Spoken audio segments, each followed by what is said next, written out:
Hoje aqui com a gente, no podcast Alô Laranjeiras, o Horácio Magalhães, presidente da Sociedade de Amigos de Copacabana. Horácio, muito obrigado pela sua presença, pelo seu tempo aqui com a gente.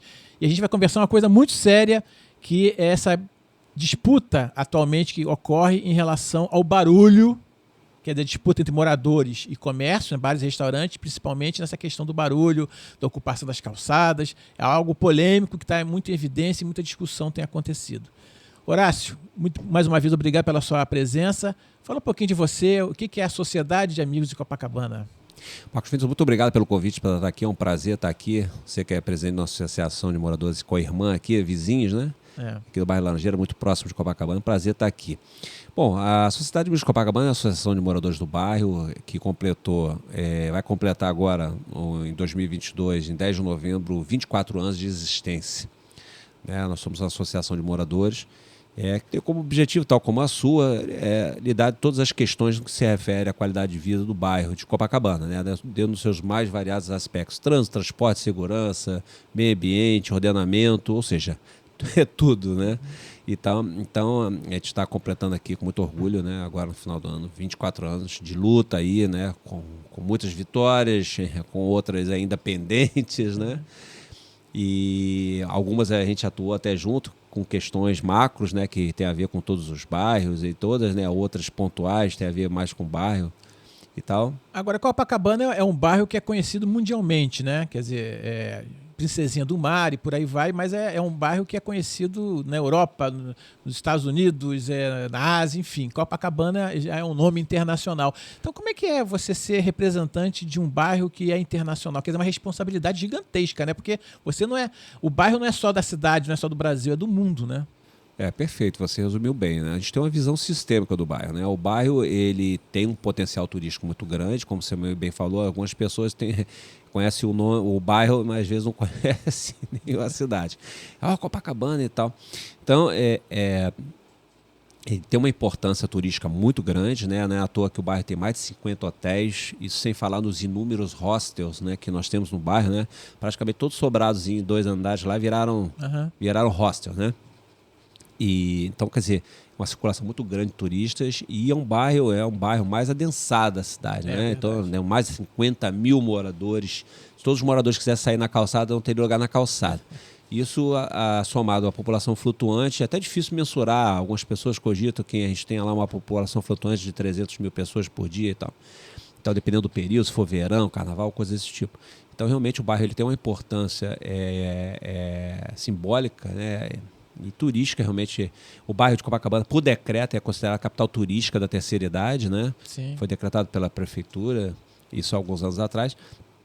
E é um bairro com a maior concentração de idosos, 30% da população do bairro. É isso que eu te perguntar agora, porque sempre se conversa sobre essa questão de que Copacabana é o bairro que tem o maior número de idosos, né? 30% da população do bairro tem acima de 60 anos. Então é um bairro com a maior, das maiores, se não a maior, as maiores concentrações de idosos, né? Porque a característica geográfica do bairro favorece isso. É um bairro plano, é um bairro que é muito rico em serviços, então para o idoso isso é muito bom, né? Porque para o idoso poder circular, ele ter acesso a toda a sorte de serviços, nós estamos falando aí de farmácias, supermercados, ou seja, toda a gama de serviços aí que uma pessoa da terceira idade ela necessita, né? Então, realmente, isso acaba favorecendo a pessoa se aposenta que mora em Copacabana, porque é bom para aposentar. E em virtude disso tudo, quer dizer, ser um bairro com esse adensamento muito grande, muito conhecido internacionalmente, é um trabalho muito grande de fazer a representação comunitária lá, eu não sei se talvez isso tenha levado você a meio que capitaneava, digamos assim, as informações e meio que vai liderando as outras associações com as informações e vai pautando junto às associações a questão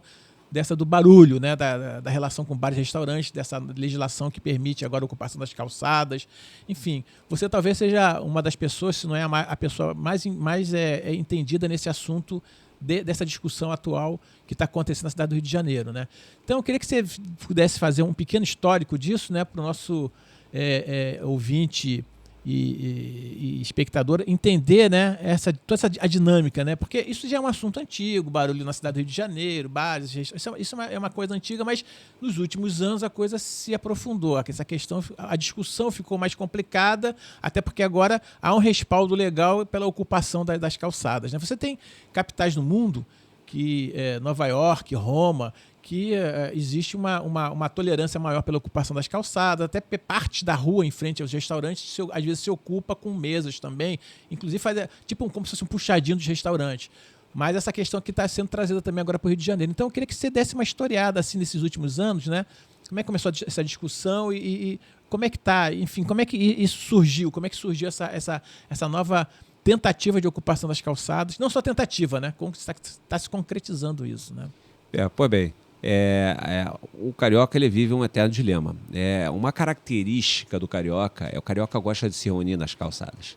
O carioca não gosta muito de ficar dentro do restaurante. Se tiver uma mesa na calçada, ele prefere. Aqui é melhor. Uhum. Mas já, independente de pandemia agora, por conta da pandemia. Mas é uma característica do carioca. O carioca adora um barzinho, uma mesinha na calçada, com petisco, um chopinho, para quem bebe, quem não bebe, toma um suco, refrigerante. Pois bem, essa é uma característica do carioca. Agora, isso é um eterno conflito, né, dessa característica do boêmico do carioca com a existência dele enquanto morador, né? São duas situações. Ele está ali na condição de frequentador, de boêmio, mas ele tem a condição de morador também. Uhum. Quer dizer, ele adora se reunir na calçada desde que não seja debaixo da sua janela. Né? Então, esse é sempre um eterno dilema. Isso aí é lá de trás, entendeu? Nós tivemos aqui o Beco das Garrafas, né? Uhum. Que é o berço da Bossa Nova lá em Copacabana, que levou esse nome. Por quê? Porque o Beco da Garrafa, ele concentrava lá o pessoal da Bossa Nova, não sei o que e tal, causava incômodo da vizinhança, o pessoal jogava garrafa, né? Protestando o barulho. Uhum. E aí ficou conhecido como Beco das Garrafas, hoje está tombado, inclusive, como patrimônio imaterial da cidade, que é lá em Copacabana. Então, esse é um exemplo bem clássico disso. Então, esse é sempre um eterno dilema. Então, o desafio sempre foi equilibrar isso. Uhum. Né? A legislação de mesas e cadeiras, ela já estava consolidada há muito tempo, né? Que era o decreto 29.881, que era de 2008, que já estava consolidado e tudo isso estava, de uma certa forma, tirando foto, questões pontuais, de uma certa forma, essa questão de colocação de mesas e cadeiras e por via de consequência do barulho, já estava meio consolidado, né? Mas, em 2019, por iniciativa de um vereador da Câmara Municipal, vereador Rafael Luiz Freitas, ele criou uma comissão para rever essa legislação de mesas e cadeiras. E aí acendeu para a gente o sinal amarelo. Porque a gente já sabia que essa relação ela nem sempre era muito afinada, né, entre morador e bar. Porque aí vem porque do bairro de Copacabana e nossa preocupação desde o início disso. Porque uma característica do bairro de Copacabana, Laranjeira aqui também um pouco, Botafogo e tal, edificação com estabelecimento embaixo do prédio. Uhum. Né? Então sempre há um certo conflito entre o funcionamento do estabelecimento, seja ele qual for, pode ser uma padaria, pode ser... naturalmente tem um certo conflito ali com a atividade comercial, com a atividade do edifício. E com o advento da abertura de bares, etc. e tal, isso aí tendeu a recrudescer. Então, quando começou a se propor a haver uma flexibilização dessa legislação, nós ficamos preocupados, porque, bem ou mal bem, nós tínhamos uma legislação que estava consolidada ali, que estava conseguindo manter a coisa em níveis razoáveis. A partir do momento que você vai flexibilizar, não precisa ser um especialista para saber que as reclamações iam aumentar. A gente avisou isso lá, os vereadores. Houve 2 debates públicos na Câmara Municipal, realizados por essa comissão instituída por esse vereador, da qual nós participamos, você inclusive participou de uma delas. E nós reclamamos porque, na verdade, nós não fomos convidados, nós nos convidamos para estar presente, porque só estava se ouvindo um segmento, que era o segmento dos bares. E o segmento dos bares estavam querendo tudo, estavam querendo tudo. E não ouviu o outro lado, que é preciso ouvir o outro lado. Sim. Olha só, ok, ninguém é contra a atividade comercial, óbvio que não, mas, por outro lado, temos que buscar uma coexistência pacífica e harmoniosa. Mas, no entanto, não tiveram essa preocupação. E aí a gente falou, vai dar problema, e deu. Então, até que saiu uma reportagem do Globo, coisa de 2 ou 3 meses atrás, mostrou que o número de reclamações de 1746 triplicou nos 2 anos, né? Porque a legislação foi aprovada em 2020, né? Então, 2022, fiz 2 anos. Então, só para a gente voltar um pouquinho, quer dizer, em 2019 se levantou essa bola de rever a legislação que já existia, não é isso? Só que a gente tem que lembrar que 2019 antes da pandemia, não se falava de pandemia ainda. A pandemia começou em março de 2020. Quer dizer, a bola foi levantada já antes da pandemia, quando nem se sabia ainda que ia acontecer uma pandemia, né? Só para a gente localizar no tempo, né? Porque eu acho que você vai chegar lá, a pandemia foi um dos argumentos utilizados para que se houvesse a flexibilização da lei. Só que a questão já começou a ser discutida antes da pandemia acontecer. Esse detalhe que você relembrou é muito importante, porque hoje se vende essa questão da flexibilização da legislação como uma espécie de tábua de salvação dos problemas econômicos que o segmento dos bares sofreram, assim como todos os segmentos sociais sofreram, uns mais, outros menos e tal. E está se vendendo como tábua da salvação. Na verdade, não foi bem assim. Ela começou bem antes, não se falava em pandemia, absolutamente nada. A intenção de flexibilizar já existia pré-pandêmica. Então, quer dizer, isso aí não procede. Procede. Hoje está se usando isso como argumento de defesa da manutenção dessa legislação como foi criada. Entendeu? Com esse argumento. E a gente sempre faz questão, né? Você lembrou muito bem, parabéns, de ressaltar esse ponto, que fique muito bem claro isso, porque às vezes isso é ventilado para a população de uma maneira geral e a pessoa acha que é uma coisa, é outra. Até políticos, né? Que votaram a favor da lei achando que era a salvação da lavoura, e não foi bem assim, né? A lei foi proposta em novembro de 2020, perdão, em 2019. Sim. Portanto, antes da pandemia. Nem se falava de pandemia. Nem se falava. E aí veio o recesso, aí a nossa reivindicação era de que foi feito, porque até então estava se discutindo propostas, haviam propostas, né, do segmento de bares para flexibilizar, etc. e tal, e havia proposta de nós, dos moradores, né? Você, a AMAL, pela AMAL, assim como eu e outras associações, foram 23 associações de moradores signatários de um documento que foi entregue nessa comissão da Câmara dos Vereadores para que considerasse sugestões dos moradores. E absolutamente nada foi acolhido. Zero. Agora, do segmento de bares foi acolhido tudo. Foi acolhido tudo pelos vereadores. Então, quer dizer, um absurdo, total falta de consideração com os pleitos dos moradores, que eram pleitos mais do que necessário. E o tempo mostrou que a gente tinha razão. O tempo mostrou que tinha razão. Então, até que a reportagem do Globo retratou isso. Triplicou o número de reclamações e tal. Aí, com a apresentação da lei, a nossa reivindicação era de que no início de 2020 fosse convocada uma audiência pública, aí já com o projeto de lei apresentado, ou seja, com a proposta ali clara, né? Quer dizer, com as cartas na mesa, né? Com as cartas na mesa, aí veio a pandemia. E a pandemia para tudo. E aí, no final do ano, para nossa surpresa, no dia 23 de novembro, ou seja, a Câmara funcionando de forma virtual, sem presença de plenário, de galeria, bota o projeto em votação, ele é aprovado na terça-feira, dia 23, e no dia 25, na quinta-feira seguinte, segunda votação, ele foi aprovado. Isso em novembro de 2020. Isso em novembro de 2020. E foi sancionada pela própria Câmara Municipal no dia 23 de dezembro de 2020, porque o prefeito estava preso. Né? O prefeito não pôde apreciar, porque o prefeito estava preso, ou então o prefeito Marcelo Crivella estava preso, ele não podia apreciar. Passou o prazo para apreciação, volta para a Câmara ela própria sanciona. E foi o que aconteceu. Então, a coisa o projeto de lei não teve a devida discussão, não houve audiência pública, não foi ouvido todos os segmentos, só ouviu um lado, não ouviu o outro. E hoje nós estamos vivendo, como você falou muito bem aqui no início da sua participação, que é um verdadeiro conflito. Que eu falei, inclusive, lá para os vereadores, vocês estão criando um fla-flu. Vocês estão criando uma guerra que não era desnecessária. Ninguém é contra a bar, pelo amor de Deus, nós somos frequentadores, acontecer. Claro. É isso, mas só que a circunstância da forma como colocada proporcionou criar esse clima de guerra. Agora, tem alguns pontos dessa lei. Um desses pontos é o seguinte: até então, nos prédios, quando você tinha o estabelecimento embaixo do prédio, teria que haver uma assembleia, uma concordância dos moradores desse prédio pela ocupação da calçada, enfim, é uma série de questões ali. Agora não precisa mais, quer dizer, não precisa mais se ouvir ou a aprovação do condomínio para que haja ocupação dessa calçada. Como é que é isso? E outros pontos também polêmicos também, né? Porque tem muito bar e restaurante que funciona com música ao vivo ou música alta sem ter autorização para música dentro dos seus estabelecimentos, porque tem que ter tratamento acústico, tem uma série de pré-requisitos e como a fiscalização é muito frouxa, acaba que, né, isso se extrapola. Mas voltando a essa questão aí, antes tinha que ter a concordância do condomínio para a ocupação das calçadas e agora não precisa mais. E essa ocupação, ela encurtou, não é isso, a distância, não é isso? Na verdade, a legislação propôs uma série de mudanças, mas para a gente não estender muito, que eu considero as principais, foram, primeiro, A antiga legislação ela estabelecia que a calçada, para poder ela ter autorização para colocar mesas e cadeiras, teria que ter uma largura mínima de 4 metros. Essa largura mínima caiu com a nova legislação. Ou seja, agora não existe uma largura mínima. Outra agora não tem um mínimo de largura de calçada. A legislação anterior, ela estabelecia que tinha que ter no mínimo 2,50 metros de área livre, passagem de pedestre. A atual legislação fala em 1,20 m em toda a sua extensão. Horácio, o que mudou?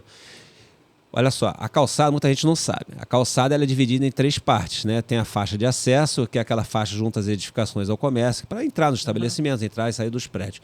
Você tem a faixa livre, que é o meio do calçadão, onde as pessoas circulam. Sim. E você tem a chamada faixa de serviço, que é a borda do calçadão, onde tem poste, canteiro, lixeira, onde a pessoa entra e sai do veículo, entra e sai do táxi, etc. e tal. É o meio-fio, do local. Né? Junto ao meio-fio.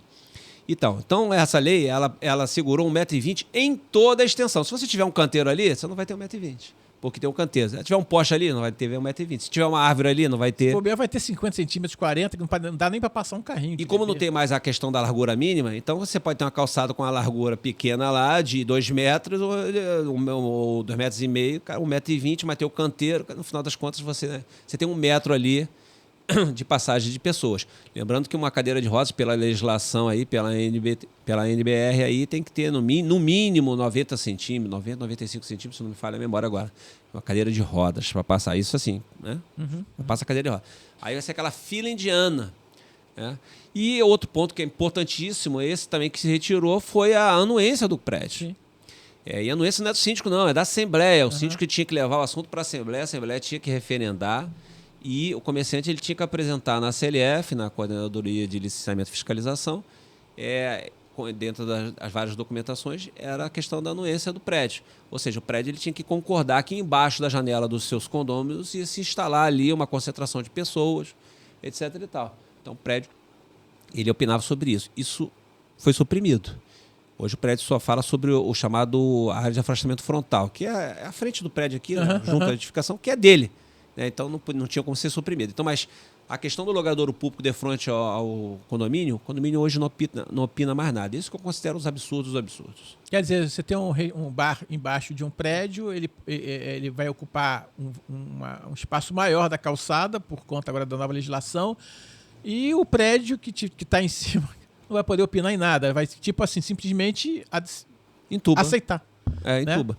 E aí tem um fato mais gravoso que veio com essa lei, nós estamos falando da lei complementar 226, de 2020, que é que ele criou a possibilidade onde tem polo gastronômico instituído. Explica pra gente o que é polo gastronômico. Polo gastronômico é locais onde, por via de iniciativa do próprio empresariado, onde se concentrou um número significativo. Essa questão da conceituação do polo gastronômico também é uma questão muito subjetiva. Isso, inclusive, é um ponto que a gente está se batendo muito. Primeiro, eu preciso conceituar o que é um polo gastronômico. Será que 5 restaurantes ali naquela localidade justificam um polo gastronômico? Pois é. O que é o polo gastronômico? Uma lanchonete é polo gastronômico? Ou o polo gastronômico é bar, restaurante? Bota uma lanchonete. Um Bob's é polo gastronômico? Então, essa questão da conceituação do que é polo gastronômico também, para nós, parece também um tanto quanto vago.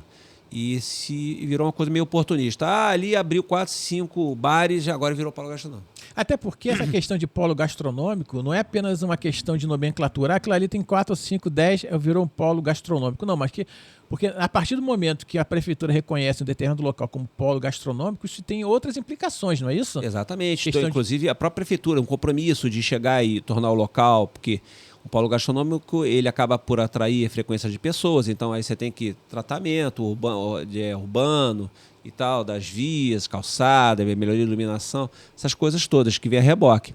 Então, para nós está um pouco vago essa questão de qual é o critério de se criar polo gastronômico. Isso virou uma moda agora dos vereadores. Todo vereador está fazendo uma indicação lá de criar um polo gastronômico da rua tal. Bairro de Copacabana tinha agora tem 2 polos gastronômicos, que vai de um trecho de uma rua, vai de um trecho da outra. Falei, desse jeito, daqui a pouco vai ter polo gastronômico a cada posto. Né? Isso deve implicar, inclusive, no horário de funcionamento, em vagas de estacionamento, essas coisas todas que vão sendo flexibilizadas por conta de por ser um polo gastronômico. Né? Exatamente. Entendeu? Então, isso é uma das críticas que nós fazemos, é sobre esse modismo que se criou, sem absolutamente nenhum critério claro o que é um polo gastronômico. Vai sair criando, porque o vereador ali, vou criar. E tal, porque ali tem 4, 5, 6 bares, então eu vou criar ali um polo gastronômico. Tá, isso aí para a gente está muito vago.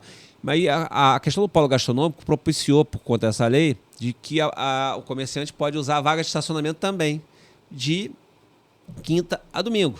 Quer dizer, aquela preocupação, né, que já era grande com a ocupação da calçada, ela aumentou com a possibilidade do uso da vaga de estacionamento.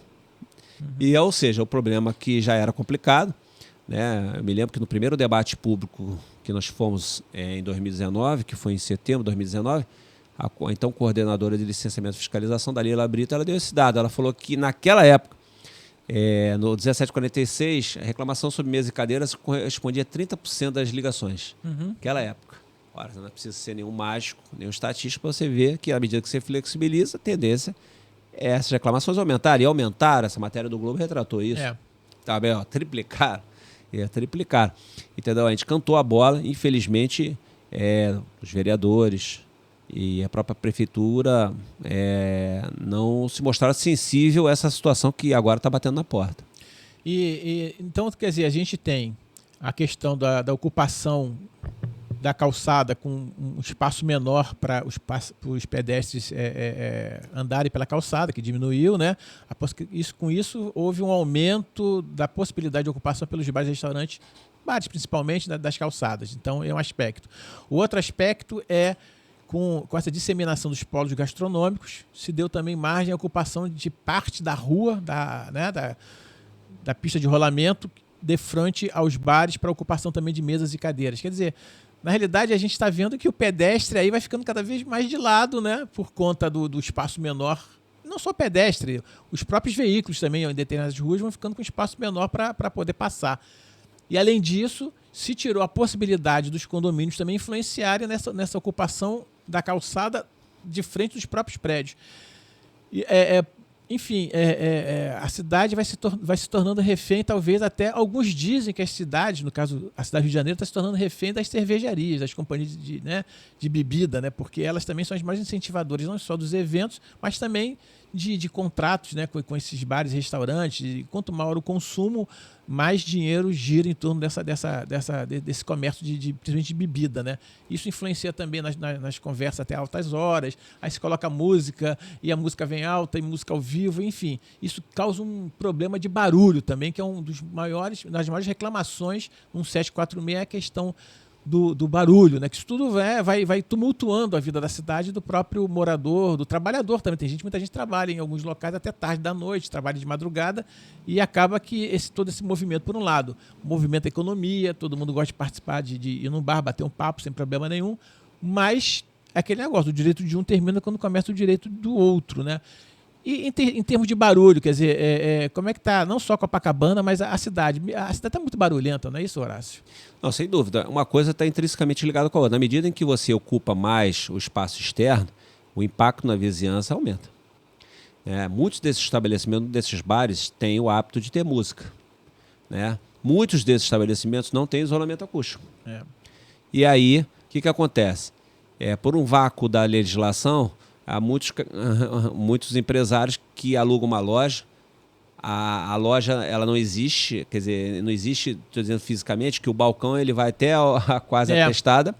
E, na verdade, as mesas de cadeira ele já aluga com essa intenção, né? Eu falei, olha, as mesas de cadeira vai ser aquilo lá de fora. Aquilo lá de dentro é só o balcão para servir, atender, o garçom pegar. A gente tem casos lá desses, exatamente. Lá dentro, quando tem, às vezes tem 4 mesinhas, mas lá fora tem 10. Entendeu? Então, aí acaba as pessoas. Aí bota a música ao vivo voltada para a calçada. Aí, ou seja, a plateia ela acaba se concentrando na calçada.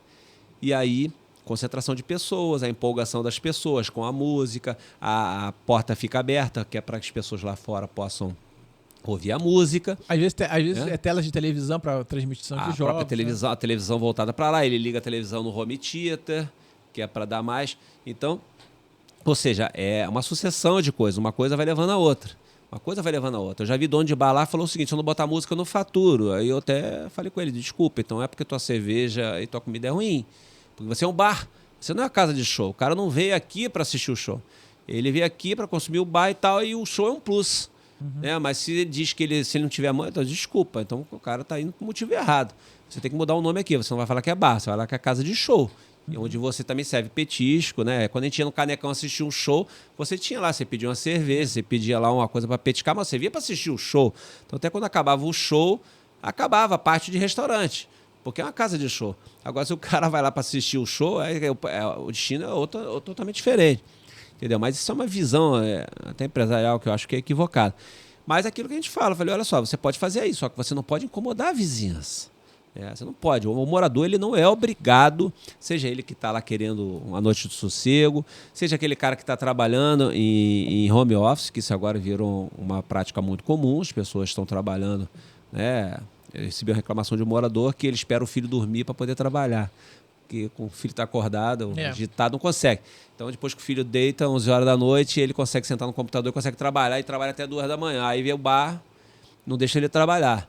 Entendeu? E essa é uma realidade com a qual agora a gente está tendo que lidar. Entendeu? Então a gente não pode ficar excessivo a isso. Então o grande desafio é exatamente esse. Entendeu? É esse, entendeu? Porque hoje nós estamos vivendo uma verdadeira guerra, é o conflito de vizinhança entre o bar, que tem o seu direito lá de funcionar, mas ele precisa entender que ele tem que funcionar, mas sem incomodar a vizinhança. Sem atrapalhar tanto o sossego quanto o dia de vizinhança de maneira geral. Agora, esse meio de campo entre... Tudo bem, uma legislação que foi flexibilizada e nós já temos notícia que vão querer flexibilizar mais ainda, mas a gente vai entrar nisso daqui a pouco.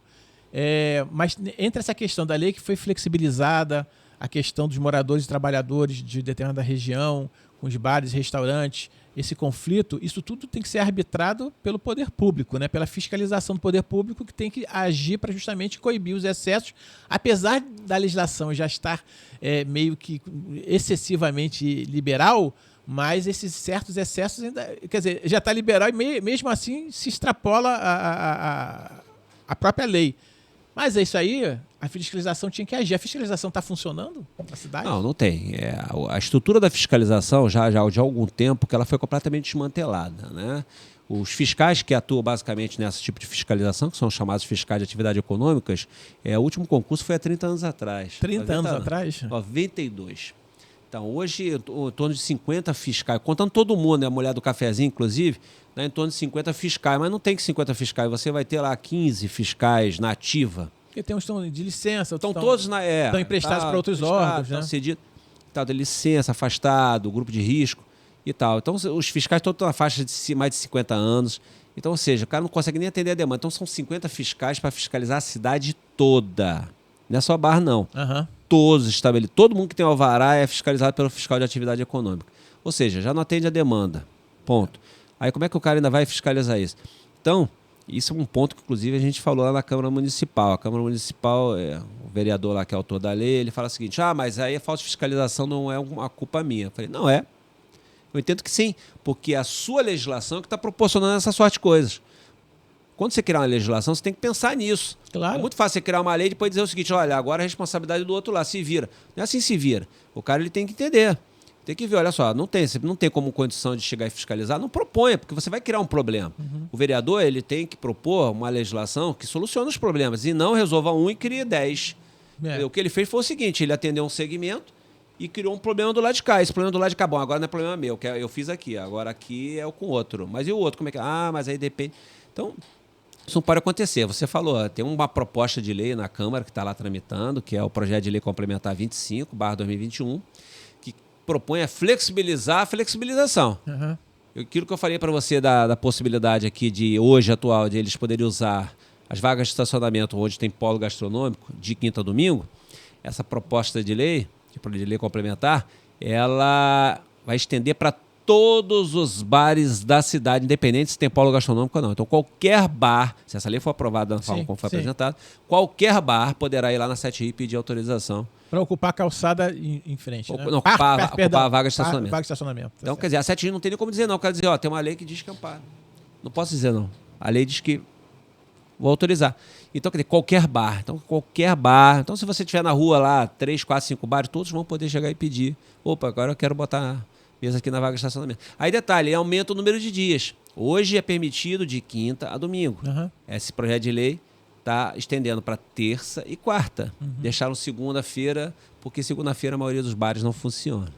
Agora, não te Talvez parece... seja por isso que não Essa questão da fiscalização, Horácio, já foi até discutido por nós em outros momentos e tal. Quando eu falo por nós, é pelo público em geral, pelas pessoas militantes.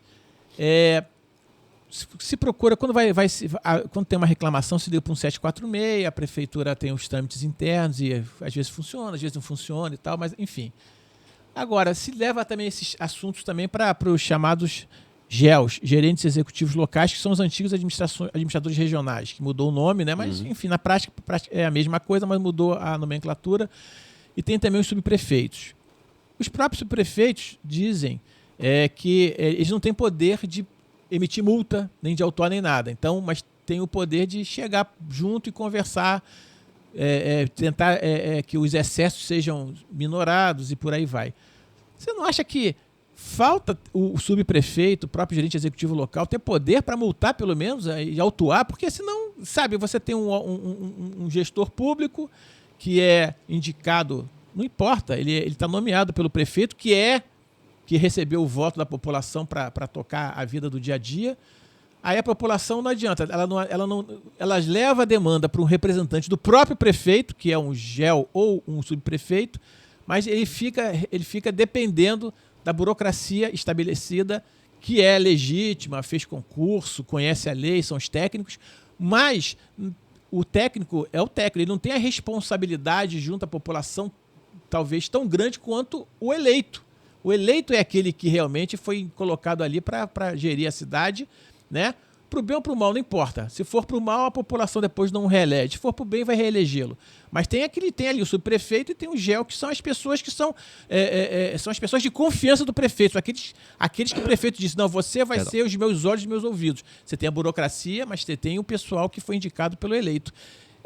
Você não acha que o subprefeito e o gerente executivo local deveriam ter mais poderes para poder atuar? Porque senão te demanda para eles e eles ficam, né, tendo que conversar só.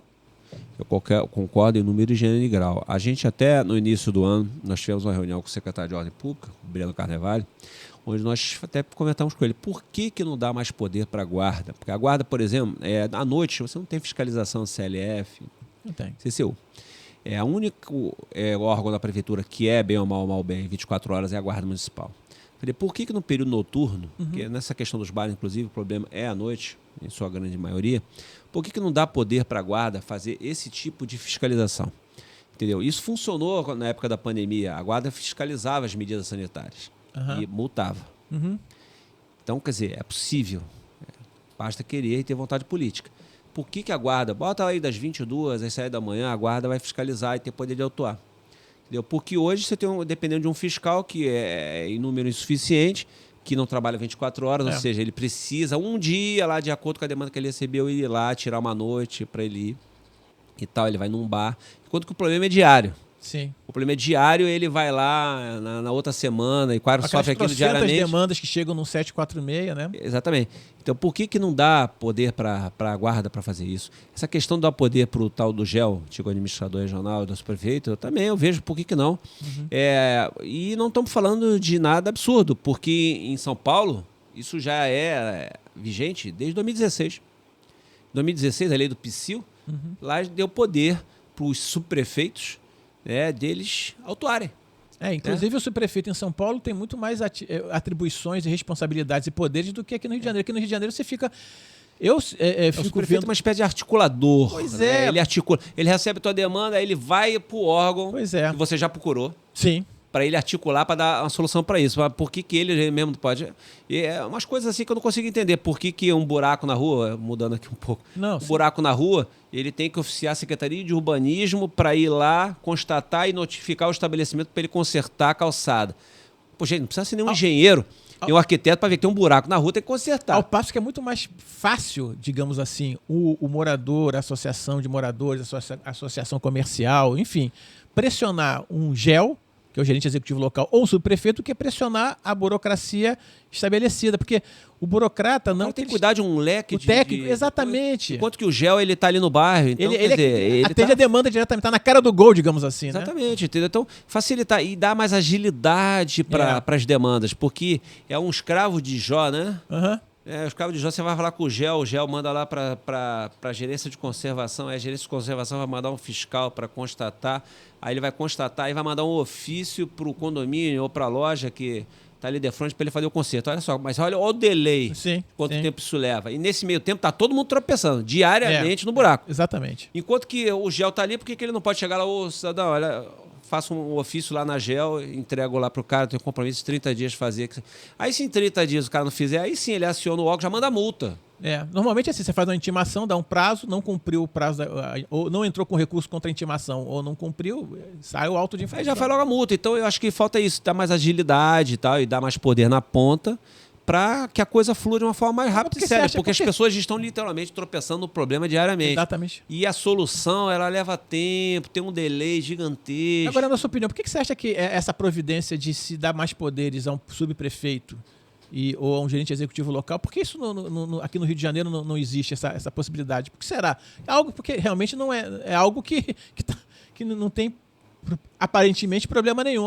Pode ser, vai ter corrupção, mas isso aí não é desculpa. Senão você não, se for com esse tipo de raciocínio, você não faz nada, né? O poder público não faz nada. Não assina um pedido de informações. Essa questão da corrupção você tem que instituir lá dentro do órgão do serviço público, serviço de controle, controladoria e tudo mais. Ajustamento de controles e tal. Isso aí vai ser apurado no... Eu acho que o subprefeito e o GEL deviam ter até o poder de licitar. Entendeu? Né? Fazer licitação de pequenas obras. Tem uma calçada... Eu não sei nem se chega a esse ponto, né? Porque, diferentemente de São Paulo, onde as subprefeituras têm uma estrutura muito maior, inclusive eles licitam, aqui a gente tem GEL aqui que não tem nem sede, né? Não, pois é. Não tem nem sede. Isso aí quer dizer, obrigaria a própria prefeitura a dar condições de trabalho para o GEL e para o subprefeito, né? Porque realmente chega algumas subprefeituras, não vou dizer todas agora, porque já houve algumas obras, mas antigas administrações regionais, que se você chegava lá, realmente eu sei como é que a pessoa trabalhava naquele ambiente, né? Na condição e tal. Mas eu obrigaria a prefeitura a dar estrutura. Eu acho que aí entra a questão da vontade política. A questão da vontade política de você valorizar a ponta, né? Não sei porquê, eu já ouvi dentro da própria prefeitura pessoas simpáticas a isso. Ela é muito pelo contrário, eu nunca vi ninguém dizer o contrário. Mas não vai. A pessoa fala, legal, seria bom, e tal, mas não vai. Todo mundo acha a ideia muito legal, mas ninguém implementa, ninguém faz. Não sei porquê, não sei se há medo de perder poder político, administrativo, tipo assim, aquele ali tá aparecendo mais do que eu, não sei. Entendeu? Mas todos que eu converso dentro da administração, todos se mostram muito simpáticos à ideia, mas o fato é que a coisa não vai à frente. Porque a gente antigamente tinha só administrador regional, que aí na gestão, acho que a primeira gestão do César Maia, ele criou as subprefeituras, né? Quer dizer, criou mais um canal entre o prefeito e a população, tirando a parte da burocracia já estabelecida, técnica, mas se criou. E aí você tem um subprefeito, e embaixo tem os administradores regionais, que na realidade alguns dizem, ou melhor, os próprios subprefeitos dizem que não há relação de subordinação entre o GEL e o subprefeito, que é um troço meio doido. Aí você acaba tendo entes. Porque por mais boa vontade que haja dos subprefeitos e dos GELs, que eu acho que a maioria ali, ou 100% deles, são extremamente profissionais, tentam fazer o melhor para a população, mas não tem poder para isso. Acaba que você criou figuras aí que têm o cargo, mas não tem as prerrogativas de um cargo que aquele cargo merecia ter, né? Pois é verdade. Se você olhar lá na lei orgânica do município, você vai ver lá que o administrador regional, porque lá na lei está com a nomenclatura, né? Antiga. Que ele é o representante do prefeito nas regiões, né, nas áreas de planejamento a que ele corresponde. Ele é o representante do prefeito, eu entendo assim que a responsabilidade, né, os poderes são delegados, né? E tanto é que o administrador regional é nomeado pelo... E porque isso não acontece é um grande mistério, né? Pois é. Mistério. Eu acho que aí acaba entrando uma questão política. A gente sabe que muitos são indicações distintas, uma é indicação política de outro, um é do próprio prefeito, outro é de um vereador, ou de alguém que faz parte da base política do governo, seja ele qual for, e isso acaba sendo uma espécie de empecilho, tipo assim, eu não quero dar muito poder para ele não, porque ele vai passar por cima de mim. Então, não sei, mas isso é especulação. O fato é que todo mundo acha a ideia simpática, no entanto, mas ninguém implementa. Não avança. Horácio, para a gente finalizar aqui, mais uma vez te agradecendo a sua presença, o seu tempo que você está disponível aqui para a gente. No caso, movimento comunitário como um todo, qual é a sugestão ou a dica que você dá para as pessoas de modo geral que vão ouvir esse podcast, vão assisti-lo? Quer dizer, como é que faz a importância das associações de moradores, associações comunitárias de modo geral, até associação comercial também, para os comerciantes, enfim, esse núcleo, esse grupo de pessoas militantes do movimento comunitário, como é que essa interação, como é que o morador, o amigo dos bairros pode fazer para se aproximar, ou como deve se aproximar, e também para as associações, como é que elas devem chegar mais junto a esse público? Eu costumo sempre dizer para as pessoas que é o seguinte, não existe almoço de graça. Entendeu? Nada acontece por nada, né? Ou seja, teve todo um trabalho por trás para aquilo acontecer. As pessoas precisam entender o seguinte, ficar em casa, hoje em dia, com as redes sociais aí, eu apelidei de militância de online. Militância de sofá. O cara fica em casa e ele posta no Facebook e acha que o Facebook vai correr atrás da reivindicação dele. Não vai. Precisa alguém pegar a reivindicação, botar embaixo do braço e correr atrás. Tem soluções que são mais fáceis, tem soluções que demandam tempo, tem soluções que com a insistência, persistência, e cobrando, intensiva. Sentar na frente dos gabinetes lá e ficar aguardando. E o prefeito vai naquele dia lá, eu vou lá, cerquei ele, aí aproveitei, toquei no assunto, aquilo que não saía, acabou saindo, porque chegou ao ouvido dele, aí ele deu a ordem. E estava lá encroado, não saía de jeito nenhum, aí ele mandou que saísse do papel e saiu. Então, ou seja, preciso ter uma militância nisso. As pessoas precisam entender isso. Ficar em casa somente ali, botar no Facebook e dizer, olha, tá vendo aqui, ó, cadê o poder público? Tá, quem é que correu atrás disso aí? Não, ele jogou ali no Facebook, bom, agora não é mais meu. É o domínio público. Não, mas alguém vai pegar aquilo e levar, não é assim? Alguém tem que pegar aquilo ali e dar encaminhamento, cobrar por que não está acontecendo, o que está havendo, o que não... Então, as pessoas precisam entender isso, entendeu? Então, isso aí não existe mágica. Então, é preciso isso. Então, e as associações de moradores, elas têm esse papel, né? Que o nosso papel exatamente é fazer essa articulação junto aos mais variados órgãos públicos, municipais, estaduais, até federal, dependendo da natureza da questão, de exatamente fazer esse acompanhamento, essa reivindicação permanente, né? A gente sabe que tem reivindicações que transcendem o governo, né? Começou com outro governo, mudou o governo e a gente continua lá e para dar continuidade para a coisa sair, leva tempo, entendeu? Então, mas isso para isso ter persistência, né? E a pessoa precisa entender. Então, a pessoa precisa entender que é o seguinte, sai do sofá, entendeu? Às vezes a gente vê morador que nunca vê uma reunião da associação. É verdade. Nunca vê uma reunião da associação e ainda fala assim, o que a associação faz? Você nunca foi a uma reunião para saber, nem para saber se fez ou não fez. Hoje em dia tudo bem, pode até mandar um e-mail perguntando. Você não quer ir, mas, tipo assim, nunca mandou, nunca procurou, quer dizer, nunca entrou em contato, né? Eu tô todos, assim como você, nós também temos redes sociais. Agora, por conta da pandemia, o pessoal teve que não parou as presenciais. As presenciais, estamos tentando retomar agora, né? E tal, mas não é por falta de canal. Não é por falta de canal. Meu telefone é público, o seu também é público. O meu tá lá nas nossas redes sociais, qualquer um tem acesso. Então não tem desculpa, entendeu? Então as pessoas podem e devem fazer isso, né? Agora ficar somente jogar lá na rede social e aguardar que, achando que um órgão público está lá monitorando e vai ver a reivindicação dele e vai resolver. Pode ser, de repente você dá a sorte. De repente, a gente já teve isso, né? Botou lá alguém... Sim, acontece. Até porque nossas redes sociais são acompanhadas por órgãos públicos e tal, o cara vê lá a nossa reivindicação e atende, entendeu? Mas a gente não fica também contando com isso, não. A gente vai lá, junto aos órgãos, fica cobrando, pedindo, oficia e tal. Além do papel, a gente bota o papel embaixo do braço e toma chá de cadeira. Chá de cadeira, marca uma audiência lá com ele, vamos lá, e por que não saiu e tal. Tá dependendo do orçamento, vamos correr e tal. Então, o recado que eu dou para o morador, de maneira geral, né, não só de Laranjeiras, né, mas para os seus ouvintes aqui, mas de todos, que é isso, o cara precisa participar, entendeu? Não existe almoço de graça, entendeu? Nada acontece por obra do acaso, entendeu? As pessoas precisam entender que a participação ela é fundamental. Ou você assiste a história acontecer, ou você faz parte da feitura da história. Se a pessoa quer ficar lá em casa acomodada, reclamando da vida, ok, é o direito dela, se ela quiser. Muito bem, obrigado. Eu vejo muita gente falando assim, eu estou descrente. Ok, eu até entendo os motivos da sua descrença. Agora não adianta você chegar e ficar em casa se resignando, dizendo que está descrente, que nada acontece. Mas se você não faz nada, você tem que chegar e... mas eu não tenho tempo...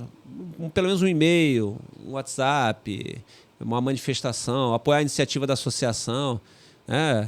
Nessa questão dos bares, por exemplo, assim, é importante os moradores se colocarem, mostrarem, para ver que não é uma coisa que saiu do presidente da associação da cabeça dele. Os síndicos. Eu resolvi encrencar com o bar porque eu não gosto de bar.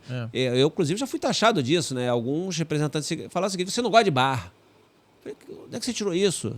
Eu sou frequentador, não sou contra bar. Eu sou contra esse absurdo que está acontecendo, a falta de respeito com a vizinhança. Ponto. Sou contra bar. Sou frequentador dos bares. Entendeu? Não é isso. Entendeu? Eles querem polarizar e eu quero despolarizar. Eu quero mostrar que é possível uma coexistência pacífica, de respeito mútuo. Agora, isso, se não está acontecendo por parte dos bares, o poder público tem que agir. Tem que agir para que isso aconteça. Não podemos ficar aguardando apenas essa consciência de todos, que infelizmente a gente sabe que tem algumas pessoas que não colaboram. Beleza. Esse é o Horácio Magalhães, presidente da Sociedade de Amigos de Copacabana. Muito obrigado. Com certeza, outros assuntos nós vamos debater no futuro, porque problema não falta, mas também as soluções existem e a gente trabalha para que essas soluções aconteçam. Horácio, muito obrigado mais uma vez pela sua participação. Obrigado, Marcos. É um prazer estar aqui. Obrigado aqui por ter a oportunidade de aqui a gente fazer esse papo aqui, esse assunto, que é um assunto que tem a ver não só com Laranjeiras, mas com a cidade toda. Com a cidade toda. Esse aqui é o podcast Alô Laranjeiras, que agradece mais uma vez o Horácio. Obrigado. Obrigado, até lá.